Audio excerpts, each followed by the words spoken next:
नमस्कार दोस्तों, कैसे हैं आप सब। उम्मीद करती हूँ अच्छे होंगे। चलिए बढ़ते हैं इस कहानी के आखिरी भाग की तरफ। इसी तरह रोज़ ही अब घर में बहस होती रहती। रणवीर पहले भी घर पर ज़्यादा टिकता नहीं था, अब तो और इन सब से बचने के लिए घर से बाहर ही समय गुजारता। समय अपनी रफ्तार से भाग रहा था। अब लॉकडाउन भी हट चुका था तो रणवीर ने लोन के लिए फिर से अपनी भागदौड़ बढ़ा दी, पर बात नहीं बन रही थी। इसी बीच सोनल के पिता की तबीयत बहुत ख़राब हो गई। आजकल रणवीर और सोनल के बीच इतनी ज़्यादा बहस और दूरियां बढ़ चुकी थी कि वो बोल नहीं पा रही थी कि उसे अपने पापा को देखने जाना है। पर जैसे ही रणवीर को अपना ससुर जी की तबीयत की जानकारी हुई, वो अगले ही दिन फ्लाइट से सोनल और रुद्र को लेकर अपने ससुराल पहुंच गया। ससुर दामाद के संबंध में कुछ खास अच्छे नहीं थे, पर इस कठिन वक्त में रणवीर ने सब कुछ भूलकर उनकी सेवा की। ससुर जी भी दामाद की सेवा से आत्मविरोध हो रहे थे, और सोनल तो बस यकीन नहीं कर पा रही थी कि रणवीर की इस बात की सोनल हमेशा कायल रही थी कि ज़रूरत के समय रणवीर जिस तरह से सबके लिए खड़ा हो जाता था, वो और किसी के बस की बात नहीं थी। खैर, अपने बीमार ससुर को हॉस्पिटल से डिस्चार्ज कराकर घर लाने तक रणवीर वहीं रुका रहा, और सोनल उसके साथ सेवा भाव में नतमस्तक होती रही। ससुर जी के घर वापस आ जाने के बाद सोनल और रणवीर लौट गए, पर रुद्र वहीं नाना जी के सेवा में रुक गया। रुद्र का अचानक से रुकने का फैसला सभी को अंदर ही तक भिगो गया, क्योंकि सब उसे अभी भी बच्चा ही समझते थे। बच्चा ही समझ रहे थे और उसे इस तरह से उम्मीद किसी को नहीं थी। वहाँ जाने से रणवीर को एक फ़ायदा हुआ कि सोनल का एक कज़न बैंक में निकला जिसने लोन वाली समस्या हल कर ली थी। उसी ने सारे पेपर्स रेडी करवा कर अपने बैंक से जितना मैनेज हो सका उतना लोन करवा दिया। आनन फनन में लोन का काम कर कि घर की रजिस्ट्री और बाकी सारे काम हुए। इस बारे में सोनल और रणवीर ने ना अपने घर और ना ही अपने पुराने दोस्त को कोई भी खबर लगने दी, क्योंकि उन्हें लग रहा था कि कहीं ना कहीं सबके बुरी नज़र के कारण उनका काम अटका हुआ है। इस पूरे प्रकरण में 1 साल और गुजर चुका था। इस 1-1.5 साल में रणवीर अपने घर और बच्चों से काफ़ी दूर ही रहता, यहाँ तक कि अपने सबसे पुराने मित्र दीपक से भी उसने दूरी बना ली थी। अब उसका उठना बैठना सिर्फ राजेश और उसकी वाइफ के साथ होता था, या फिर किसी और के साथ। दीपक अगर कभी फ़ोन भी करता तो बस उसकी 2 या 4 मिनट ही बात होती। पहले जहाँ रणवीर और दीपक की खुलकर बात होती थी और दोनों के बीच कोई राज नहीं रहता था, वहीं अब रणवीर काफ़ी बातें दीपक से छुपाने लगा था। दीपक और उसका परिवार भी रणवीर में आए इस बदलाव को महसूस कर रहा था, पर कभी कुछ कहने की कोशिश नहीं की। हाँ, जब दूरी ज़्यादा महसूस होने लगी तो उन लोगों ने भी खुद को ही समेट लिया। इधर फिर से कोरोना के भयावह रूप लेकर पूरे देश में फिर से अपने पांव पसार लिए थे। हर तरफ बस मौत का तांडव दिखाई दे रहा था। न्यूज़ सुनकर लोगों के मन की दहशत और बढ़ती जा रही थी। अभी तक सरकार की तरफ से किसी भी तरह के लॉकडाउन की घोषणा नहीं हुई थी, पर इतनी मौत देखकर लोग खुद ही घर से दुबक गए थे। हर तरफ बस मातम पसरा हुआ था और डरे सहमे लोग बस यही दुआ कर रहे थे उनकी अपनी सुरक्षा करें। इसी बीच रणवीर ने गृह प्रवेश का कार्यक्रम रखा, जिसमें उसने कुछ गिने चुने लोग को निमंत्रित किया। दीपक से भी आने के लिए कहा। हालांकि इस बार का ये निमंत्रण उन्हें बस एक फॉर्मेलिटी जैसा ही महसूस हो रहा था। पहले जो अपनापन लगता था वो कहीं गायब सा ही हो गया था। अनुरुद्धि दीपा की पत्नी को जाने की बिल्कुल भी इच्छा नहीं थी, पर जानती थी कि दीपक और रणवीर की बहुत पुरानी सालों की दोस्ती है और उनके मुश्किल समय में रणवीर ने बहुत मोरल सपोर्ट किया था। इसलिए बेमन से ही सही पर जाने की तैयार हो गई। हाँ, उसने बच्चों को जानबूझकर ही घर पर ही छोड़ दिया। अनुरुद्धि और सोनल मिले थे, उनकी भी अच्छी दोस्ती हो गई थी, पर इस एक साल में अपने घर की उलझनों में सोनल इतनी उलझ गई थी कि उसने अनुरुद्धि से ही मिलना जुलना कम कर दिया था। अनुरुद्धि कभी कभी सोनल को समझाती कि घर उसका है, गृह स्वामिनी वो है, तो घर में शांति किस तरह बनी रहेगी ये देखना भी उसी का काम है। उस पर निर्भर करना है कि वो घर में शांति चाहती है या अशांति। पर ज़्यादा वो भी कुछ नहीं कह सकती, क्योंकि सोनल को लगने लगा था सब उसे ही गलत समझ रहे हैं, कोई उसकी परेशानी नहीं समझता। इसलिए अनुरुद्धि भी अब चुप ही रहने लगी थी। वहाँ पहुंचकर अनुरुद्धि सोनल से उतने ही प्यार से मिली और उसे बधाई दी। दीपक और अनुरुद्धि के पहुंचने पर पूजा पाठ समाप्त हो चुका था। अनुरुद्धि चाह रही थी कि वो पहले ही की तरह सोनल के साथ मिलकर अपनेपन के साथ उसकी मदद करें कामों पर। पता नहीं क्यों सहज नहीं हो पा रही थी, खुद को एक मेहमान जैसी फीलिंग हो रही थी। खैर, किसी तरह से वहाँ दूर कुछ देर बैठकर वो लोग निकल गए। सभी को आश्चर्य हो रहा था कि आज रणवीर और परम प्रिय मित्र राजेश कैसे नहीं आया है। सोनल ने व्यंग से कहा भी कि उनका ड्राइवर यहाँ पूजा कर रहा है तो लाने कौन जाएगा। सोनल को इस बात का बहुत बुरा लगा था कि जिसके लिए रणवीर इतना करते हैं वो लोग आज उनकी खुशी में शामिल होने नहीं आ सके। उस रात रणवीर अपने पूरे परिवार के साथ अपने नए घर में ही रुका, क्योंकि पूजा वाली रात घर को खाली नहीं छोड़ना था और उसके 2-3 दिन बाद वो लोग अपने पितृ निवास भतीजे की शादी में शामिल होने के लिए निकल गए।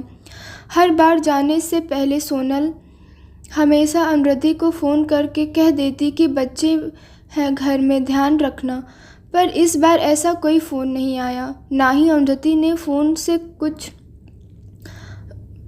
ने आगे से फ़ोन करके कुछ पूछा। दीपक और अनुरुद्धि यही समझ रहे थे कि बार बार सभी लोगों के साथ गए हैं, क्योंकि स्कूल कॉलेज तो बंद है। इस बार सुरक्षा के विचार से रणवीर ने ट्रेन या फ्लाइट से जाना उचित नहीं समझा और खुद ही कार से ही चला गया। उसके जाने के कुछ दिन बाद ही पड़ोसी की एक महिला की कोविड के कारण मौत हो गई। सुबह सुबह ही अनुरुद्धि ने जब रोना धोना देखा तो उसका मन दहल गया। अभी तक दूर दूर या न्यूज़ के में ही समाचार से ही किसी की मौत की खबर सुन रही थी, पर जब घर के बगल में ही अपनी आंखों के सामने देखा तो उसके तलवे के नीचे से ज़मीन खिसक गई। उसने उस दिन सभी को फ़ोन करके सबका हाल समाचार लिया कि सब सुरक्षित हैं या नहीं।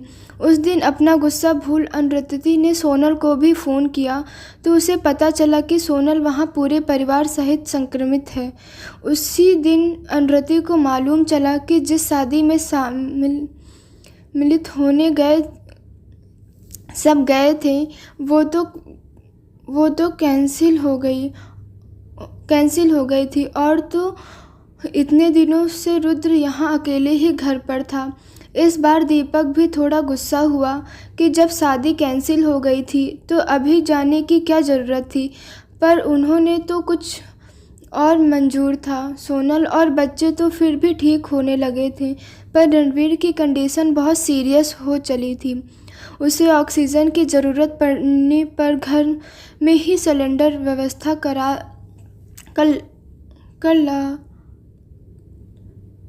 करा दी गई थी। दीपक रोज़ फ़ोन कर अब रणवीर की खबर लेता, पर उसे कोई भी संतुष्टि नहीं मिलती, क्योंकि सोनल बात ही क्यों ट्रीटमेंट रणवीर को मिल रही थी। अनुरति को भी जब रणवीर के हॉस्पिटल में एडमिट होने की खबर मिली तो उसका कलेजा खौल गया। आखिर जिसका डर था वही हुआ।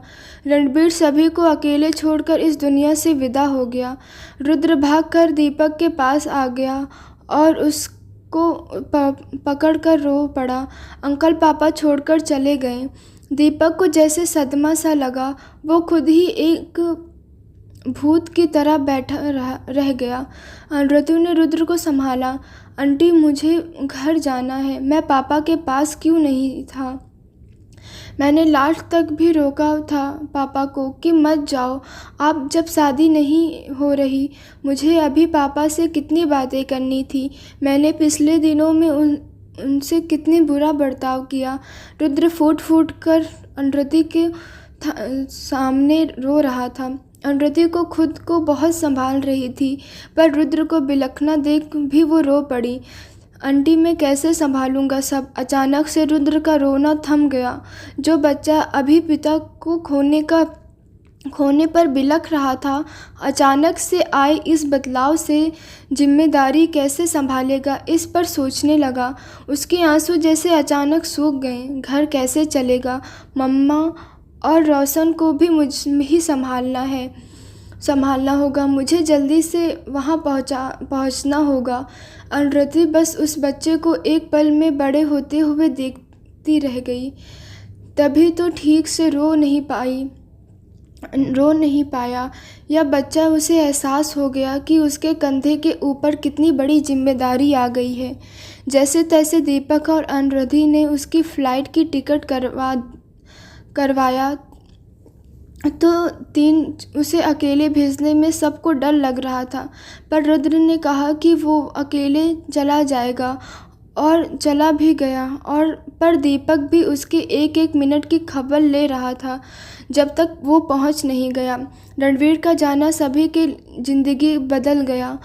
सोनल मन में कसक लिए बैठी थी। तुम मुझसे इतना नाराज़ हो गए वीर कि अपने आखिरी दर्शन भी नहीं करने दिए। आज तक कभी मुझे कुछ भी नहीं करने दिया। हमेशा मुझे कहते थे कि मैं हूँ, क्यों चिंता करती हो? अब मैं कैसे क्या करूँगी बताओ? इस तरह से क्यों छोड़कर चले गए?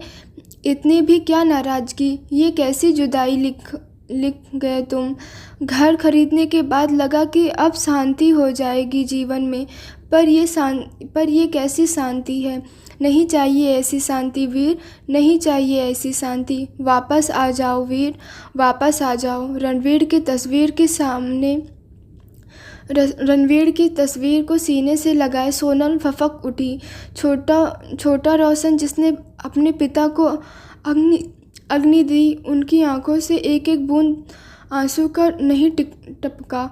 बिल्कुल शांत हो गया था वो। सोनल की जरा भी आवाज़ पर उसके पास आ जाता। मम्मा, आप ठीक हो ना? आपको कोई दिक्कत तो नहीं? आप मत चले जाना हमें छोड़कर। जब भी मैं कहती थी तुम्हें पहले मैं चली जाऊंगी, तब तुम्हें पता चलेगा तो तुम बस मुस्कुराते थे। तुम सब जानते थे ना? तुमने ऊपर वाले के साथ सब सेटिंग कर रखी थी, है ना? इसलिए कभी कुछ नहीं जवाब देते। इन 1-1.5 साल में क्या तुम इसलिए मुझसे दूर होते जा रहे थे? क्यों? तुम्हें बहाना हो चुका था। तुम्हें अकेले रहना सीख लिया था। बोलो ना वीर, बोलो ना। सोनल घंटों रणवीर की तस्वीर के सामने रोती बिलखती रही। रुद्र मन ही मन हिसाब लगा कि कैसे क्या मैनेज होगा, पर उसके समझ में कुछ नहीं आता। उसके बड़े पापा ने तो एक बार भी उसे हिम्मत बढ़ाने की कोशिश नहीं की। सोनल के ससुराल वालों ने तो मुंह ही मोड़ लिया। सोनल मन में ढेरों आशंका और घबराहट लिए अपने दोनों बच्चों के साथ अकेले शहर आ गई, अपने जीवन में आए इस बदलाव के साथ जिंदगी की जंग लड़ने के लिए। दीपक, अनुरति और रणवीर के पुराने दोस्त सब सोनल को हिम्मत बढ़ाते।